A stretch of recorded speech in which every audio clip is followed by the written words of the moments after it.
In this episode of Unscripted, I sat down with Whitney Kidd, the Senior Vice President of Innovation and Technology at the Preiss Company.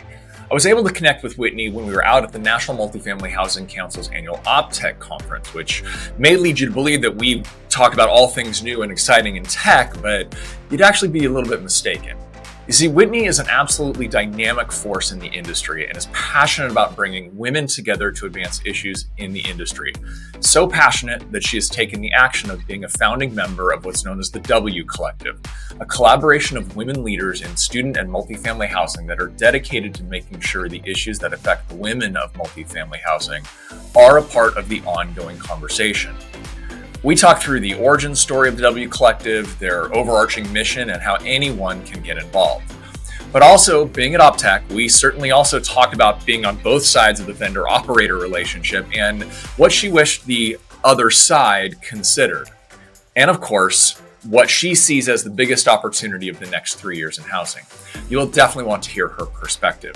But before we jump in on all that, just a reminder that the views and opinions expressed in this podcast are those of the individual hosts and guests and do not necessarily reflect the official policy or position of LeaseLock. The content is intended for general informational purposes only and should not be construed as professional advice or endorsements. While we strive to ensure that the content is as accurate and up-to-date as possible, LeaseLock makes no representations or warranties of any kind, expressed or implied, regarding the accuracy, completeness, or reliability of the information discussed. The content is provided as is, and LeaseLock assumes no responsibility for any errors or omissions. Listeners should consult with qualified professionals before making any decisions based on the content of this podcast. This podcast may include references to third-party sources, which are provided for convenience and informational purposes only. LeaseLock does not endorse or take responsibility for the accuracy or reliability of any third-party content. In no event shall LeaseLock, its affiliates, or any of its employees, officers, or agents be liable for any direct, indirect, incidental, special, or consequential damages arising out of or in conjunction with the use or the reliance of content of this podcast. And now with the highly scripted disclaimer out of the way, let's get unscripted with Whitney Kidd. Whitney, thanks for coming and doing this with me. I really appreciate it. Oh, you're so welcome, Bowen. It's lovely to work with you again. Yeah, I guess we've already let the cat out of the bag that you and I used to work together in a former life that we won't talk a whole lot about, because I actually want to hear much more about what you're doing now. I'd love to hear a little bit about where you are. That kind of give you a little bit of the introduction. But then I want to get into the W Collective, if you wouldn't mind. So for those who aren't as familiar with you as I am, who are you? What do you do? Yes. So Whitney Kidd, Senior Vice President of Innovation and Technology for the Preiss Company.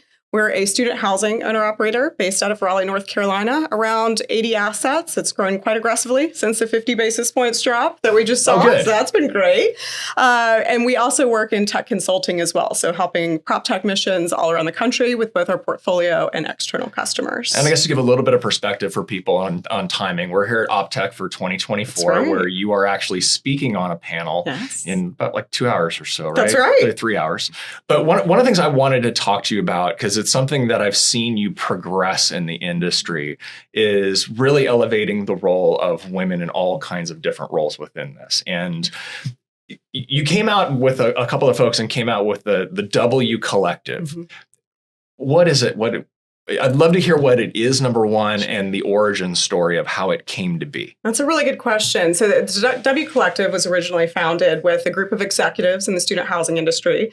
And we all came together on a mission to empower and connect and educate women in the industry, to give them a platform, to be able to really accelerate their careers and meet other like-minded women that are in the space. And, it was a great question on how it came about, because I think there are several evolutions. We actually started, it was called Women of Student Housing during RealPage days when I was at RealPage. And there was a sales rep that we worked with who just took a look at all these different women. It was Taylor Gunn, Jennifer Hewitt, all of these great women in the space. And he said, why don't you get together and get together at conferences and empower each other? And I have to give him a shout out. It was David Stout. I was going to say, you said he did it. So he did. Big shout out to David Stout. Didn't know he was at the core of this. He was at the core of the very founding. And so that was Women of Student Housing, where we got together at conferences and just had a session for women, very similar to what NMHC does at the annual meeting, is what we were trying to mimic at that point. And where it evolved into the W Collective is when I met Erica White. And she's terrific. She's with Article Student Living. very similar role to myself in technology. And she said, let's have a virtual coffee. I'd love to learn a little bit more about you. And, I told her what I was doing with women of student housing. And she said, how can we take this to the next level? And the way that we did that is that we compiled a full board together of executives in the space, like Donna Preiss and Julie Bonin, and real powerhouses that have really paved the way for a lot of us. Chris Richards as well, one of my mentors that I think a lot about. And we at first started with just an announcement of what we were doing. And our missions were, again, to empower and educate and connect women. But we also had specific platform missions. So one of the first ones that we really went after was family leave in the industry. And one of our proudest moments that we had is we had a panel at a conference and we talked about family leave. It's actually challenging to talk about some of these topics at a professional conference where you're used to talking about tech or all of these different efforts. And so we had that moment and we talked about family leave and the need for the industry as a private sector to address it. And within, I would say, let's call it 30 to 60 days, we had 15 of the top 25 student operators improve their family leave policy. Wow. Which was it was tremendous. And we've impacted, thousands of families, which was our mission. And so we continue to evolve. Our last topic that we just had at NMHC Student, we spoke about supporting parents in the workplace. So different topics that are not often addressed at conferences and these, kind of main stage events. That's what we're really trying to bring exposure to. With the addition of allyship. So that's where we found a really great opportunity with the W Collective is it's great to get the ladies together and to really work on empowering each other. It's even better when you get the allies in the room so that we can do it collectively as one. So how do you do this? I'll be honest, and I didn't think I was going to go there, but I'm going to go there and I might take a bunch of flack for this. One of the things with the empowering women's movement within multifamily and housing in general, because I do want to get to the question of why. In my mind, it seems to be stronger in student than in multifamily, but that may just be my bias of not being involved with it and being visualization on it. But how do you bring allies in the room and do that well when you have events like Women of Asset Management, all these other things that are relatively exclusive as they should be on that. But how do you approach that? Because I didn't know we were going to talk about this, but I'd love to talk through this. Yeah, and I think it's very important because, again, there's a great avenue to have women's only events where we can empower each other. But we found, again, to see the change that we wanted to implement within our industry, we really needed the group of everyone together, which are with our allies. And so the first approach that we took was with working with the conference groups. We worked with NMHC. We worked with the Interface Conference Group to give us a stage where we could talk about everything in a room that's not exclusive to women. And so that was the first step. But then we took it a step further. We have, fun events, right? Happy hours at these conferences, networking events.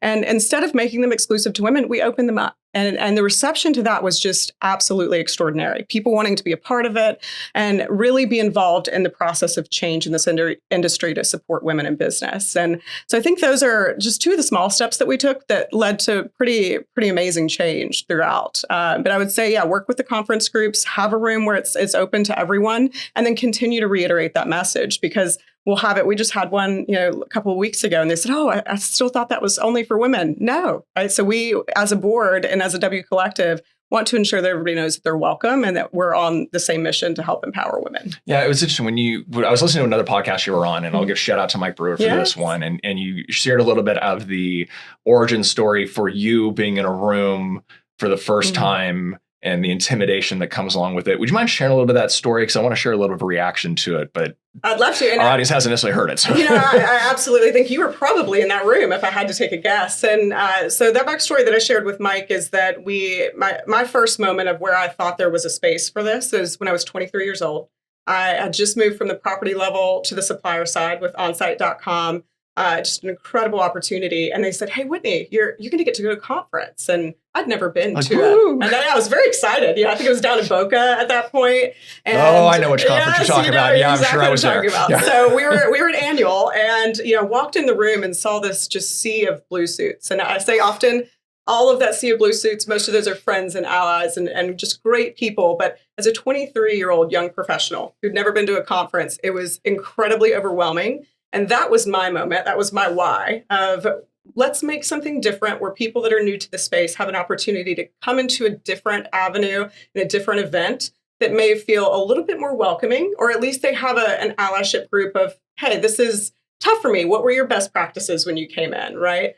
So that was my moment. Why? And again, I love that conference still to this day. I think it's incredible. But, just looking back on my career, I think that was that moment where I thought, what can we do to better support women here and make them feel comfortable to be in these spaces? And that's interesting because my reaction when you first said that, and I didn't know it was that conference, but it is incredibly ironic that it was that conference because that conference in that location was also my first national conference that I went to when I went from the operator side to the vendor side. And that same level of, I don't belong in this room. And I've talked about this before with others, but I especially at the beginning of my vendor side career, I had a huge imposter syndrome. Sure. Huge. And it was never more apparent than at that conference because I started in October on the side, and that conference is in January. Yes. And so I was 3 months in, I don't think that I was 2 months in, probably in exactly the same room that you're talking about, feeling exactly the same way. And feeling that, okay, what the heck am I doing on this one? So wow, incredibly ironic. So funny because I started in October and then went in January as well. So our paths were probably very aligned there. We've crossed a couple times and probably going to cross back and forth again. You talked about this being first brought into the student space. I have a dear place in my heart for the student space. Like I started in student housing way back in the day, Stone Age. But one of the things I've come to perceive about the personalities in student housing, having talked to a couple different groups that have very deep passions about the people in the industry. Like I'm talking with Jen Cassidy later, and we're going to be talking about, really mental health that is really a focus within that. In your mind, what's special about student housing that allows these thoughts to not only come up, because I'm sure they come up in multifamily housing as well, but they actually get action taken upon them? What do you think is the unique aspect of student housing that allows that and facilitates that? And then as a follow-up, I'm going to ask you how to bring more of it into multifamily. Sure. It's a great question. And Jen Cassidy, by the way, she's a part of the W Collective, one of my absolute friends and mentors. I just adore her. And she helped form Hi, How Are You? Just the Mental Health Coalition and Student. I think it's a challenging question to answer, but my perspective anecdotally is that we are such a tight-knit space. And I think that multi is that way too, but multi is a lot larger, right? Student housing, we're a special subset class. I think you might see this in affordable too. And, senior housing, some of these different asset classes that you look at. But student, from what I've found, is so collaborative. And, working on both sides, both owner operator and supplier side, I've always had that passion for student too. I think that if you've done it and you've been through that process, which it's so operationally intensive, it just sticks with you forever, right? And so I think that we're such a tight-knit group and so collaborative amongst each other's companies, even if we compete with each other, that a lot of these initiatives are able to be formed and then executed upon. Selfishly, I also think that we have some of the best leaders in the space, right? There's just tremendous talent within the student industry that crosses over into multifamily as well. Now, how do we bring that into multi? I think it's being able to find specific subsets and segments of that audience, right? Again, we talk about those big rooms, those big conferences that you come into. I think the real work is done when you're able to really drill down with a specific group of people that have a specific passion. So for, Jen Cassidy, she'll tell you all about it with the Mental Health Coalition. That hits home for a lot of us, right? With the students that we have, lots going on there. Same thing with the W Collective. There's so much opportunity there. There was a lack of female leadership in the space, and we wanted to see that amplified. So I think it's really getting the right people in the room to make executive decisions and enact change within the industry in the space. Well, I think that's where getting into the big room matters so much, because when you sit there and say, okay, there's a lack of female leadership in the space. I work at a company that has a female CEO. Yes, I came from a company that had a female CEO. Basically I think this is almost true, except for one portion of my time at a previous company, I worked for a woman on this. So it's been a perception where if I've stopped and thought about it, and I did since listening to you, it's like, most of the boardrooms I walked into, though, it was mostly men across the way. So you can, for those who are listening, say, hey, this might not be an issue. It's like, okay, look past the bubble that you're in, because the bubble I was in was a lot of female leadership, but that was one little small bubble in a very large sea of bubbles, and not those. Okay, so you mentioned that you were on the supplier side. You mentioned that you're back on the operation side. Hard left, by the way. Hard left. Now that we're doing changing it from the inside out. So when we're here at OPTECH, and one of the challenges with the OPTECH from a partner perspective is we don't get the emails. We got to figure out how to connect with people and all the different things. roughly how many emails do you think you got leading up to here? It had to be close to 1,000, if not over. Yes. So what as someone who is on the operations side, specifically on the one who evaluates technology for the Preiss Company, this is kind of your sweet spot here at this conference. What are the recommendations you would give the vendor partners in how to approach showing you a new technology or getting a portion of your time, et cetera? Because you've been there. You've been the one who got the no's and got the hangups and the no responses, et cetera. What advice would you give to the partners that are out there? I really had to think about this. And I'll tell you the perspective I had when I switched from the supplier side to the owner-operator side. I had this vision that I was not going to be that owner-operator, right, that didn't answer the emails. I was going to be the one that saw every demo, right? I really had just robust vision for this. And it's not reality. Now, because it's looking at the scale of that, I couldn't do and answer all the emails and see all the demos and still perform my day-to-day job functions. That's just the reality. Right. So I really thought about what the people that have made an impact on me since I've switched to the owner-operator side from the supplier side is those that are intentional. I say be intentional, right? I understand that you've got to send the emails and that's part of the job and you've got to do the cold calls, but I can tell when someone has actually put the research in to either me or my organization, and those that are just doing this, the blast and pray is what I used to call it when I was on the supplier side. Good way to call it. It is. I mean, that's exactly what it is. And so I would say be intentional in thought. And that can be, I'll give an example. There was a smart home company that was trying to get in touch with us. Lots of emails, things going on there. They found out that I had a particular interest, a particular hobby. And they wrote that in the email. That's as simple as it was. Yeah. Hey, Whitney, not just I read saw your LinkedIn page. It was, hey, Whitney, I see that you really love to free dive. Like that was, we share a similar hobby there. Would love to chat about that. That's a hobby of mine as well. They took this step to actually look into who I was as a person versus just seeing me as, as an opportunity, let's call it. And so that's the recommendation I'd give all supplier partners is be intentional, take that extra step. Volume works, but it's, the long-term partnerships are built with relationship. Right. They're built with truly taking the time to get to know that person and their business. I mean, it's I've said this so many times, it's broken record, but this is the smallest multi-billion-dollar industry on the planet. Absolutely. Everybody kind of knows everybody, and it is entirely relationship based. But a follow-up question to that, how does someone go from getting a better understanding of who Whitney is and that she likes to free dive versus, okay, you've clearly been stalking my social media? Like where's that line? Where's the line, right? Where's the line? But I think it can be other things, not even just personally, right? Yeah. But knowing about that organization and maybe what the organizational goals are. I mean, I've had people reach out to me that had no idea that we were student housing operators, right? Yeah. I mean, that's a simple search online. So even if it's not the particular person, that was an example I used because I just thought it was very intentional and well done. But knowing the organization and maybe the challenges that they solve, and then how can your company and your organization really be beneficial? Or being honest that maybe we're new to student. We don't have a lot of student clients. We would love to build something with you. That also works very well, too. You don't have to be all things to all people. Right. So, I mean, that would be my recommendation, right? Just it doesn't even have to be intentional down to the person. You don't have to stalk their social media, but be intentional in your thought and your approach, because I can tell if an email is templated. And I used to send them too. I'm not innocent in the templated email game. We all did it. But I would say those that are successful with me today as an owner-operator are the ones that take the time to learn about my business or learn something about me and be very intentional in their approach. Come see me after a panel, right? Shake my hand.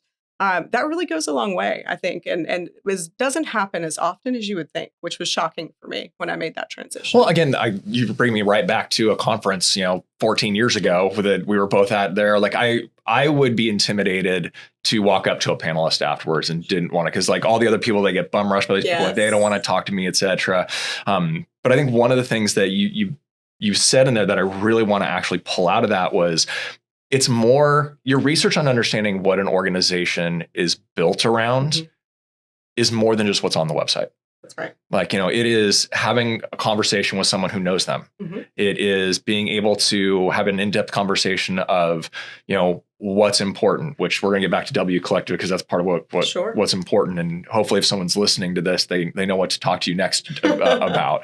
But I want to flip that question the other way around. You're on the partner side for a long time. You've been on the operator side. You have a realistic view of what it is now because you only have so many minutes on every day that you can't see every possible product. Yeah. Looking back on your time in the vendor, knowing this, what are the things that you wish all owner operators who are making decisions also knew? Like, what would the advice to them be? My advice would be very strategic in your decisions. And so at Preiss, and actually Adam Barley, our COO, and I were just talking about this. When we're evaluating, and I recommend this for everyone, there's always the 3 Ps, right? There's product, there's price, there's presentation. But we add a 4th with ours, and that's people. And so that's funny. I've always known it as the 4 Ps. That's why I was. You were the 4 Ps. I was always at 3, and then we really thought that the people were so important. And so I think that for suppliers, don't lose the art of going and connecting with someone in person, right? It's very easy to do a lot of Zoom calls, go through that process. And for operators, I would continue to encourage us to have people come into our offices, to meet them, to have real interactions with them and build long-term relationships. And that's what I found that I loved about Preiss. And the reason I came, because I was always part of that relationship on the supplier side, is evaluating the people that you're going to work with too, because that makes just as much of a difference as the product, in my opinion. We can build product all day, right? We've done this for years. We've built product here, there, and everywhere. I can make a product work. I cannot make the people work. That is something that has to be innate within an organization. And I would highly recommend that to all owner operators. Don't, just chase something because your best friend is going there, but look at the entire organization. Meet the CEO, meet the executives, meet your sales team, and ensure that their cultural alignment is going to match with your organization. I think that's extremely important in today's time. That's a really, really good call out. I mean, that really is, because again, the fact that it's amazing to me that you didn't have people in the 4 Ps to begin with. I know. Because that's kind of the way I grew up in it. In fact, I've actually recently proposed that I think we should have a 5th P, which is process. I like that. Whole nother podcast to do on that. Kind of going back to understanding the culture of the organization, understanding what's important. Let's do a little bit more towards the W Collective. You mentioned that you originally were going for paid time off and then family leave. Where do you see the future of it, and how do people get involved with it if they want to be either directly involved in or make sure they're an ally to it? That's a great question. And so in regards to mission and where we're headed, we continually provide scholarships on an annual basis for emerging leaders. So people that have been in the space at least 5 years, but that could be property level, it could be a regional level. Okay. And we provide them an opportunity to come to one of the student conferences, which is very important to us. Again, building that next generation of leadership is really what we're after, and giving them the opportunity. Within that scholarship, they get to speak on a panel, whatever that panel topic may be, which is really exciting. Oh, that's cool. Especially as an emerging leader. Yeah, it's just such an opportunity. So that's something that we're consistently chasing. Where we'll head next, I'm not sure. I'll be completely honest, because there's so much that we can do, and we've done so much in so little time. We're really focused right now on supporting parents in the workplace. I was just on a panel. We spoke about how the cost of childcare, if you have 2 children, now exceeds the cost of housing in all 50 states. I heard you say that earlier, and that blew me out of the way. It's just, it's unreasonable what we're having to put parents through these days, and the decisions that you're having to make. And unfortunately, how much that impacts women over men, right? Sure. If you have to make a decision to stay home with your children. And so that's something that we're very targeted on right now. We've had such great success with family leave. Another initiative that we're chasing is also infertility. That hits very close to home for me, with both of my children being through IVF. We're really trying to make sure that there's support and policy there within the industry. It's very rare today in all of our surveys. And so that's something that we're chasing. But in regards to what's next, I see the W Collective going on for decades. And I hope that what's next is actually not my decision. I hope it's the next generation's decision, because I think we need to continue to listen and iterate and understand what's going to be important for women in business as we move forward. And that's the most exciting part of it all, is just watching this evolve over time. So you said be willing to listen and iterate. How do people make sure that their voice is in the conversation? How do they get involved? It's a great question. So to get involved, we have a LinkedIn group, and you can join there. But also, I would encourage you to reach out to myself, and I'll point out all the areas there. And Erica White, we're 2 of the leaders. There's also others. Ashley Poyer with Peak Made. She's here at OPTECH. We have Lindsay Brown with Campus Advantage, Laura Formica with Core. Any of these ladies will get you initiated into the conversations. We are all grassroots, right? So we don't have staff. We don't have anybody that's doing it. It's all done by us in our spare time. And so the more help that we can get, the better this mission is going to continue. So reach out to us personally. Find us at a conference. Again, you're not bombarding us if you come see us after a panel. And also, we want to hear new ideas, right? We want to hear what is going to be most meaningful for everyone going forward and what needs to be spoken about in these spaces. Yeah, and definitely LinkedIn is probably the best way platforms-wise to get involved with you. And I do want to reiterate because, the vast majority of the ladies that you listed out there are specialists in the student space. Yeah. This is not a student-specific thing, though. That's right. It's like if you're on the multifamily side of it, if you're on the affordable side of it, you should feel empowered to reach out as well, right? 100%, yes. And I mean, we started to have conversations, again, broader conversations with NMHC and the Interface Conference Group of how do we bring this into other asset classes, especially multifamily. Yeah, I think there's been some great work done in multifamily, but we're happy to help continue that, right? We're all a team. We're all in the same asset class at the end of the day. And we're just trying to make a difference for all women, right? Well, and I think that's why, to me, it felt like it was more in the student space than in the multifamily space. Because again, in multifamily, you've got very dedicated, conferences to this. And it could just be that, again, my conference experience is different than most attendees' conference experiences, because if I'm in a session, something has probably gone wrong with my scheduling ability. So I don't see those being conducted within like NMHC, here at OPTECH. Okay, so anything else you want to make sure we get to from the W Collective, or anything I didn't ask that you're like, Andrew, would you please ask this question because I really want to give this answer? I would say one thing, and just to family leave, our first mission that we really worked on. And this is not specific to student, but we do have a survey that we do annually around benefits and family leave. So if you're an organization, whether you're a supplier partner, wherever you are, owner operator, and you're looking for some justification to enhance your family leave, please reach out to me personally and I'll provide email. It could be LinkedIn. I will share that survey with you. The vast majority, again, in student, but also in multi, there's starting to be this really large transition, which is exciting. And so if you need some justification, we have put talking points together. We have the survey that's available, all of the data, so you can look and see which different competitors are doing. That would very much encourage everyone to reach out. And if we can help in that process, that conversation, we're more than happy to do so. Because, again, that change has just really impacted the lives of thousands of families across the country. And we can continue to do that, right? There's a big topic on should it be public, should it be private? I think it should be both. But I think the private markets and what we can do within this industry can happen much faster. For sure, than relying on public, as we all know. Yeah, we're not relying on public to get anything done. Yes, that's right. So let's get it done from the private sector. Reach out. We're happy to help with those talking points and really accelerate that within the industry. And you and I will connect after the podcast, but anything we can put into the show notes as far as links to it, et cetera, we're more than happy to do and include in all the platforms. Okay, so last question as we wrap this up, especially we're here at OPTECH. Yeah. So OPTECH is traditionally where a whole lot of things get rolled out. It's been interesting this year. A whole lot got rolled out last week. That's right. Because there's a lot of publicity around it being running this week, which has been, a couple groups need some special shout outs on that one. But as a technologist, as someone who is looking at this stuff all the time, I'm going to ask you to put your visionary cap on, and let's say over the next 36 months. What's the area that's technology related that you are the most excited about? Where do you see the most potential? I mean, this is an easy answer, and it's the one you're going to hear often, but I'll go a little bit deeper. It's artificial intelligence, without question. And I know a lot of people say, oh, that's a buzzword. It's a buzzword for a reason. Buzzwords are buzzwords because they're changing things, they're transforming things. But my particular interest, what I'm going to talk about today on the panel, is how in the middle market, which the Preiss Company, we're in the middle market, right? So operators and owners that don't have a team of 20 or 30 analysts supporting them and going through the data transitions, how can we use artificial intelligence to bridge that gap, right? There's always been this massive adoption curve. And middle market and SMB often gets left out of that curve, or they're very late to adopt. Where I think, and what I've seen with artificial intelligence, especially around data, is we can cut through a lot of that, which is incredibly exciting for me. Yes. We're both data junkies. Yep. Yeah, I'll say junkies because that's just the truth. No, it's true. Yeah.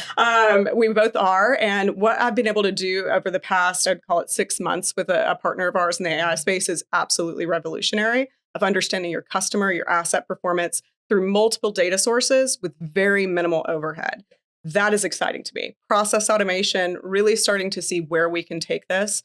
Again, it's a canned answer of AI, but there's just so much there, right? It's not just responding to residents and prospects. there's so much more that we can do that is just exhilarating to me. I'm so thrilled to be a part of this time in multifamily. I've got a Cheshire grin on my face for that answer, because it actually is not the first time I've had that answer. Almost to that specific way. One of the last episodes we did was with a gentleman named Chris Lemma, who is the CEO of Motivations AI. And I won't go into his whole story. You can go listen to it. But I asked him, he's cursorily around multifamily. And his answer is exactly the same in the fact of like, I don't need a data scientist. ChatGPT will do that for me. That's correct. He's like, you feed it the right data, you ask it the right prompt.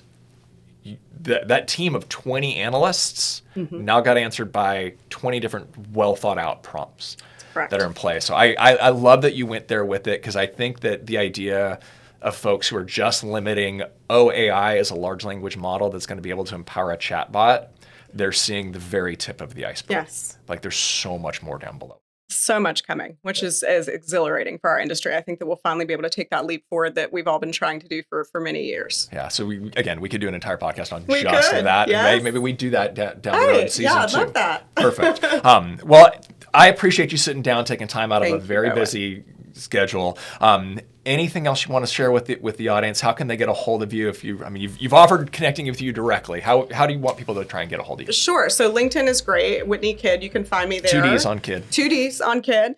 You can also email me directly. Again, I'm open with this. I do get a lot of emails, as we talked about with the OPTECH, but if it's W Collective specific, if there's something we can work together on, it's whitney.kidd@tpco.com. I also have all the social media outlets as well, but would be happy to connect with anybody that's really trying to change this industry, which I know you and I have been on a mission to do for quite some time. Yeah, we appreciate you and appreciate all your efforts. Yes, thank you so much. You're welcome.